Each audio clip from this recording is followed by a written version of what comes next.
Perfeito. Vamos em frente, 16 horas e 25 minutos. Bom, eu recebo agora no TVT News, segunda edição, o deputado estadual pelo PT de São Paulo, o deputado Maurici. Muito boa tarde, deputado, seja muito bem-vindo. Honrado em recebê-lo aqui. Como vai? Tudo bem? Prazer é todo meu estar aqui com você, com as pessoas que nos acompanham aqui pela TVT. Muito bem. Deputado, eu coincidentemente, acabei de gravar uma entrevista aqui com o deputado Marculino, a gente falando sobre um projeto de lei muito interessante sobre essa questão do fechamento das agências bancárias, né? E eu estava conversando com ele que o governador Tarcísio tem dado um pouco de trabalho para a oposição. Como é que está? Vamos começar por aqui. Como é que está a relação, né, da oposição, sobretudo do PT, né, da bancada do PT, com o governo Tarcísio? Há diálogo, pelo menos? O governo Tarcísio tem um profundo desprezo pela Assembleia Legislativa.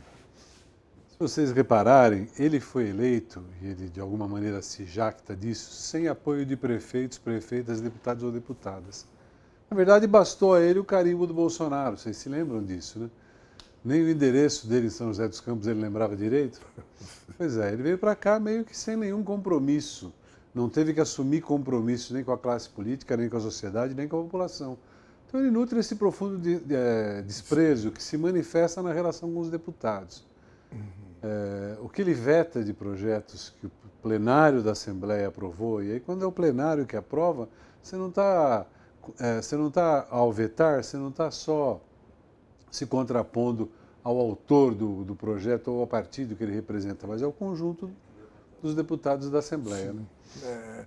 É difícil, né? A gente sabe que quando o governador Tarcísio foi eleito, e o senhor disse bem, né, essa esteira da extrema-direita, uma onda, né, que a gente vivia.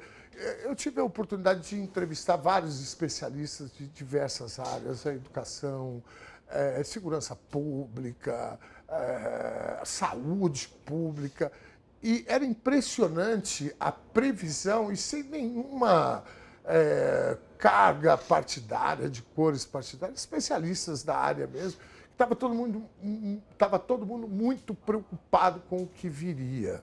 Né? Como é que o senhor avalia esses quase 4 anos de Tarcísio de Freitas aqui na gestão de São Paulo? Na minha opinião, foi um completo descalabro. Eu não consigo ver nada, mas absolutamente nada de positivo nesses 3 anos e meio de governo do Tarcísio de Freitas. Muito pelo contrário, o que eu vi foi venda de patrimônio público, é o caso da Sabesp, é o caso da EMAI, certo? Destruição de carreiras no serviço público, como é o caso dos professores e dos policiais também. Né? Destruição do funcionalismo público. Se você imaginar que hoje um vale-refeição de um funcionário do governo do Estado é de R$12, é uma vergonha. O que você compra com R$12, na verdade? Uma vergonha. Agora, não é só isso, né? É um governo que baixou o mínimo constitucional da Constituição do Estado de aplicação de recursos obrigatórios na educação de 30% para 25%. É um governo que não construiu uma escola. É um governo que, pelo contrário, né, tem entregado as escolas, já fez uma licitação para a iniciativa privada, que vai construir e fazer a manutenção e a administração das escolas. Quer dizer, o que será que é isso? Me parece um Frankensteinzinho, como é o caso, você sabe, das escolas cívico-militares, que na verdade o que é? Arrumou lá 2 empregos para 2 ex-policiais ou policiais aposentados que vão lá numa lógica de disciplinar alunos, né? Como se disciplina fosse a base de toda a educação. Disciplina é um aspecto importante, não sei se necessariamente uma disciplina de caráter militar, mas ela não é tudo. Né? O que adianta você ter dois personagens trabalhando com disciplina com alunos, mas não tem professores de todas as matérias para oferecer, correto? Tem um ensino de baixa qualidade, porque não investe na qualificação dos professores. A carreira do professor é destruída, né? Hoje em dia, quem é que quer ser professor? Para ganhar um salário de miséria, para segurar a onda de que um patrão que joga contra o seu trabalho, contra a educação, pelo contrário, faz um esforço danado para substituir o professor, a professora, por plataformas, não é verdade? Sim. E, aliás, o próprio governador já disse que o diploma já não vale mais nada, né? Já não vale quase mais nada. Então, o que você esperar de um governador como esse para a área de educação ou para o conjunto da educação? Vamos falar das escolas superiores? A situação que está a USP, a Unesp, a Unicamp, estavam em greve até poucos dias, na verdade. Se você olhar para o Centro Paula Souza, que já foi, ou ainda é considerado um centro de referência em informação técnica no país, está completamente abandonado, né? Ele dobrou de tamanho, mas os recursos que lhe são repassados pelo governo do Estado são os mesmos. Uma das questões que mais... Porque aqui a gente discute muito essa coisa, e no momento, essa quadra histórica que a gente está... Eu evito chamar de polarização, porque não tem muita simetria com quem quer destruir a democracia, né? Bom, a gente tem sempre discutido, falou, olha, político, senso comum, política é tudo igual. Não, não é tudo igual. E o nosso desafio aqui na TVT é a gente separar essas questões. E um dos pontos que a gente falou muito este ano e o ano passado também, o aumento do feminicídio. E aí tem uma questão muito clara, transparente e documentada, que é a diminuição do orçamento para políticas de combate à violência de gênero que o governador Tarcísio promoveu. Quando a gente olha esses números, a gente fala, olha, então não é a mesma coisa, não vamos falar que política é tudo igual, porque não é.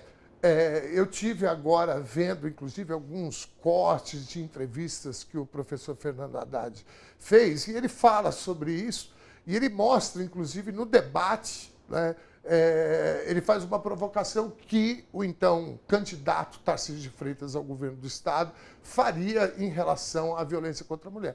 E ele faz um discurso, né, muito...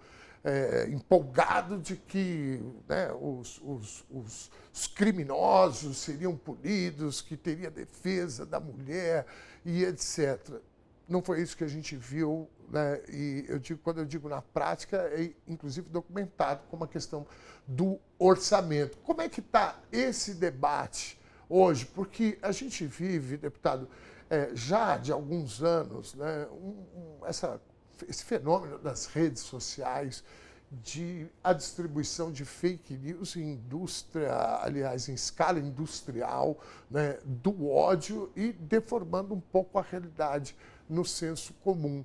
Como é que você avalia que está hoje essa discussão sobre a questão de gênero e do feminicídio aqui em São Paulo? Bom, a política de gênero no estado de São Paulo é ridícula. Vamos parar no que existe de concreto. Primeiro, vamos começar pelo que existe de concreto, que são as delegacias em defesa da mulher. Correto? A maioria delas não funciona 24 horas, como se tivesse hora marcada para agressão de gênero, agressão à mulher acontecer. Boa parte delas funciona com funcionários homens. Não tem nada contra o homem, pelo contrário. Mas a verdade é que é outra sensibilidade. Eu não sei se a mulher se sente acolhida quando é recebida por um funcionário, um delegado, um investigador, um escrivão, um homem. O ideal é que fossem mulheres a recebê-las, né? Não faltam relatos de maus-tratos verbais de quem recebe a mulher. Não faltam relatos, inclusive, de uma certa insinuação, de um certo assédio ali. Então, isso é uma política pública que podia ser muito melhorada. Agora, vamos pegar, por exemplo, São Paulo. Se uma mulher for agredida em Parelheiros, ela vai ter que ir até Santo Amaro para encontrar uma delegacia da mulher. As distâncias são enormes. Dia de semana, se for final de semana, não tem. Fica mais barato não ir. Sim. Mas vamos supor que vai, faça a denúncia e a agressão for contra o companheiro dela. Ela faz o que depois que faz a denúncia? Volta para casa? Você não tem uma rede de apoio à mulher vítima de agressão para garantir que ela possa de verdade, inclusive, denunciar o seu agressor. Agora, isso nós estamos falando da ponta do iceberg, de como a violência contra a mulher se expressa nos números do feminicídio, das agressões, dos estupros. Agora, o buraco é muito mais embaixo e nós sabemos disso, não é verdade? E aí é o investimento em educação. Em educação, e nesse aspecto, as fake news atrapalham demais, né? Sim. Você se lembra de uma famosa aí, quando na eleição do presidente Lula para o 3º mandato, era a história dos banheiros unissex. O banheiro vai ser tudo unissex. É um absurdo isso. Aliás, é tão absurdo que vai inclusive contra uma tradição da população mais humilde brasileira. Eu, na minha cidade, até 30, 40 anos atrás, qualquer bar que você fosse, o banheiro era unissex. Unissex. É só um banheiro. Sim. Então você usa coisas, referências da cultura das pessoas para construir uma narrativa que é uma narrativa de violência, é uma narrativa de segregação. Exatamente. Bom, uma tendência da extrema-direita global, no Chile foi assim nas eleições final do ano passado, que teve como pauta central a segurança pública. Como é que o senhor avalia esses quase 4 anos da segurança pública aqui no estado de São Paulo, deputado? Não, são péssimos. Os números que ele se jacta de ter como bons é a redução do número de homicídios.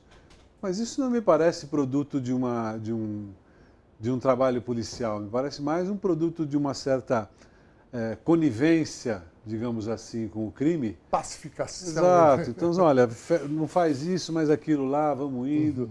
Eu dou um exemplo para você da questão do roubo, do furto de celulares. É impressionante. Eu moro ali perto da Baixada do Glicério, né? Que é uma região onde a incidência desse tipo de crime é muito grande. Mas é impressionante. Eu já fiquei um dia lá, um domingo de manhã, parado na esquina, olhando o movimento que acontecia, quem vinha por onde, quem sinalizava para quem catava o celular, quem passava para quem e aonde entregava. E ali a 40 metros de onde eu estou tem uma viatura parada, como se a viatura parada inibisse o tipo de crime. E não é isso que acontece, ele só muda de lugar, e muda muito pouco, né? Então, eu não vejo nenhuma melhora na questão de segurança pública, muito pelo contrário. O que eu vejo, de novo, é um reforço da narrativa do bandido bom, do bandido morto, certo? Que justifica o assassinato feito pela polícia. Voltando ainda para a polícia, ou continuando um pouco na polícia, é a categoria com maior índice de suicídios, correto? Qual é o trabalho que é feito com os policiais para garantir que quem trabalha num dia a dia tão violento, tão sujeito à violência, possa ter a cabeça no lugar, a serenidade para exercer essa atividade? Enfim, segurança pública, como todas as políticas públicas do Estado, tem sido deixada de lado. O que o governo tem se dedicado é aumentar o número de concessões, aumentar a arrecadação do Estado, vender patrimônio público e impor custos à sociedade. Ele vive falando, olha lá, aumenta o imposto, mas de verdade, é o governador do Estado quem é o campeão do mercado. Ele é um Midas ao contrário, certo? Tudo que ele toca vira mercadoria. Sim. Bom, logo na estreia dele em relação às privatizações, teve aquela questão do Rodoanel, que ele bateu com o martelo do leiloeiro, né, de uma forma tão agressiva. Aquilo foi um ponto para mim de reflexão, porque, como eu falei durante a campanha, a gente tinha conversado muito com especialistas e todo mundo muito preocupado com essas questões, sobretudo os serviços prestados e a tarefa dele, né, de sucatear, que é uma estratégia de depois vender, né, o patrimônio público.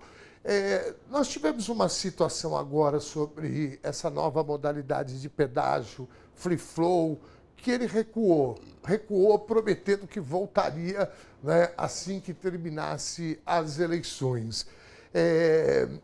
Me parece que ele compra esse tipo de briga mesmo com prefeitos aliados. Nesse caso, prefeitos que estão, né, na beira da estrada, as cidades estão na beira, cortadas por essas estradas, e é evidente que tem um impacto econômico muito grande, né, nessas cidades. Não me parece que ele tem muita preocupação, o governador Tarcísio, com essa articulação política de atender também as demandas de seus próprios, né, prefeitos e deputados também, né, do mesmo campo político. Como é que o senhor avalia essa... É o que eu disse, esse desprezo, entre aspas, que ele parece nutrir por deputados e deputadas, se estende também a prefeitos, prefeitas, vereadores e vereadoras. Não há prefeita que venha à Assembleia Legislativa e não reclame da falta de atenção e da falta de investimentos do governo do Estado no seu município. Pelo contrário, o investimento do governo federal é muito maior, seja através do PAC, seja através de emendas parlamentares dos deputados da base ou não, certo? Seja através de convênios. O governo Lula tem investido muito mais nos municípios paulistas do que o governador Tarcísio de Freitas. E eu acho que esse descaso, esse descompromisso se reflete na base do governo também. Vira e mexe, ele não consegue quórum para fazer passar os seus projetos. A não ser quando ele dá uma blitz lá, e aí reúne deputados e deputadas prometendo ou acenando com recursos, e aí vai conseguindo tocar o governo adiante. Mas é um governo que tem, como eu te disse, um completo desprezo. Eu vou te dar um exemplo bem claro. Esse ano, a Assembleia aprovou um projeto de lei de minha autoria que impunha ao agressor ou ao tutor que abandona um animal o ônus de pagar pelo seu tratamento, pela sua recuperação. O projeto foi aprovado porque é de meridiana compreensão que quem agride, que quem tem descaso com uma vida, pague para recuperá-la.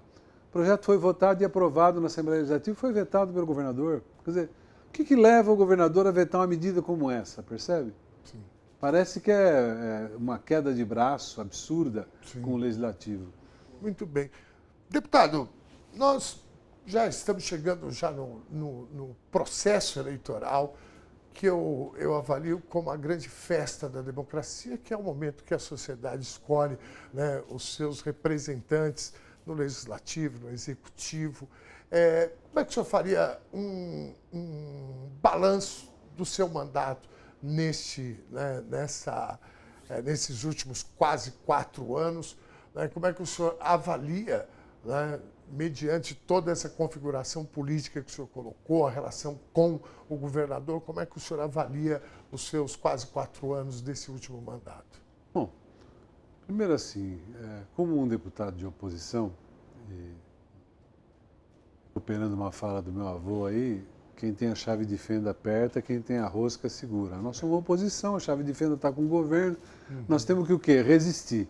Resistir significa atrapalhar a aprovação de projetos que nós entendemos que são nocivos à sociedade. Segundo, combater a política de privatização e de mercadorização dos direitos que está em curso em São Paulo. Isso nós temos feito bem.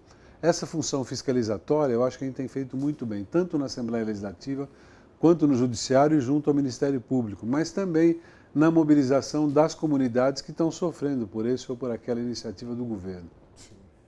Acho também que a gente conseguiu fazer um bom mandato no sentido de refletir sobre os problemas paulistas, sobre o problema da desindustrialização do Estado, sobre a questão ambiental que envolve não só a questão dos animais, mas de uma forma global, a questão da falta de políticas metropolitanas no Estado de São Paulo e no Brasil, eu diria, né? Mas em São Paulo, que tem a sua maior metrópole, mais ainda, nós não temos mais órgão metropolitano de planejamento, não temos nenhuma visão de integração por exemplo, de transporte coletivo. Enfim, nós temos conseguido avançar nesse debate.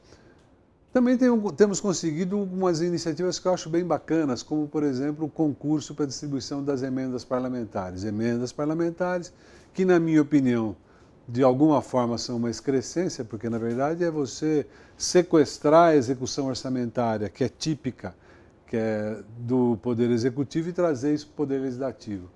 Mas já que as coisas são assim, o que a gente fez ali foi trazer os elementos do orçamento participativo dos nossos governos lá atrás e fazer com que as comunidades, as sociedades possam escolher projetos de entidades sociais para a gente financiar com emendas do nosso mandato. Isso tem dado um resultado expressivo, tem aproximado as entidades dos parlamentos, tem dado visibilidade ao trabalho importantíssimo de muitas e muitas entidades que tem no Estado de São Paulo, que organiza, inclusive, muitas vezes trabalhos voluntários sobre os diversos temas. Então, isso tem sido uma coisa importante, na minha opinião. E a outra coisa que eu acho muito legal que a gente tem feito é o investimento na formação de juventude, no agrupamento da juventude, na qualificação da sua leitura, na qualificação por eles mesmos, né, nessa convivência da leitura que fazem do mundo, da política, que, convenhamos, falar de política hoje, com todo o desgaste que você tem, é difícil. Sim. E, no entanto, nós falamos todos os dias. E eu quero que os jovens continuem fazendo isso. Muito bem. Deputado Maurício, para a gente encerrar, nós estamos em plena Copa do Mundo. O presidente Lula, há pouco tempo, disse o seguinte, que a gente tem que usar o verde e amarelo, que a gente não pode entregar a camisa da seleção brasileira para a extrema-direita. O senhor já está usando a camiseta do Brasil? Como é que está? Nunca tive vergonha, não tive nenhum problema de usar a camisa amarela. Eu, como bom corintiano, reluto em usar a verde. Mas amarelo não tem nenhum problema, não. E estou torcendo muito para o Brasil e torcendo para que o governador não venda o Memorial da América Latina e os outros parques até acabar a Copa. O Pacaembu já foi, né? Já foi o Pacaembu, Vila Lobos virou um shopping center, correto? O Ibirapuera está seguindo o mesmo caminho. Enfim. É isso. Deputado, para a gente encerrar agora, para valer, palpite para o jogo Brasil agora, sexta-feira. Como é que o senhor está? Como é que está? Está animado com o jogo? Brasil 3-1. 3-1. Boa. Muito bem. Deputado Maurício, uma honra conversar aqui, viu, com você. Volte mais vezes. A gente precisa debater o estado de São Paulo. Prazer foi todo meu. Estou à sua disposição. Muitíssimo obrigado. Abraço. Uma honra. 16 horas e 45 minutos.